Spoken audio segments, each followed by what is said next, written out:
अरे बस करा भाऊ, आता रिक्षा घेणं. अरे पहा ना ते रिक्षे किती झाले ते. हे बघा, अरे काही नाही पडलं भाऊ. नवीन रिक्षे घेऊन राहिले एका एका गल्लीत 5-5, 10-10 रिक्षे. अरे धंदा नाही, पाणी नाही. हे ड्रायव्हर लोक पहा इकडं, बघितलं का? फक्त एवढंच म्हणणं आहे की नवीन लोकांनी रिक्षे घेऊ नये. काही नाही पडलं भाऊ याच्यात. नुसते आता प्रत्येक गल्लीत 5-5 रिक्षे झालेले आहेत. कोणाचा धंदा नाही, पाणी नाही. उगी फसू नका. इलेक्ट्रिक रिक्षावर डिस्काउंट भेटायला म्हणून बिंदास घेऊन राहिले. काही लोक तर आपलं ड्युट्यावाले लोक बी रिक्षा घेऊन राहिले, पार्ट टाइम रिक्षा चालवायला.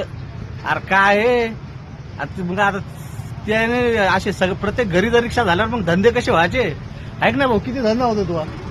800-900 रुपये होते. 800-900 रुपये आणि 13,000 रुपये हप्ता आहे त्याला. आणि तुमचा तेवढंच 500-600. 500-600 धंदा होतो. घरी काय द्यायचे, हप्ता काय भरायचा? कंट्रोल करा जरा. असं रिक्षाचं प्रमाण खूप वाढेल आहे. लिमिटेड राहू द्या.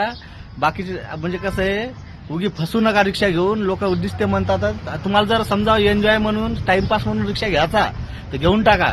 पण धंदा नाही राहिला. पाहते रिकामाच घेऊन आला ते. हाय कर रे, हाय कर. आहे का?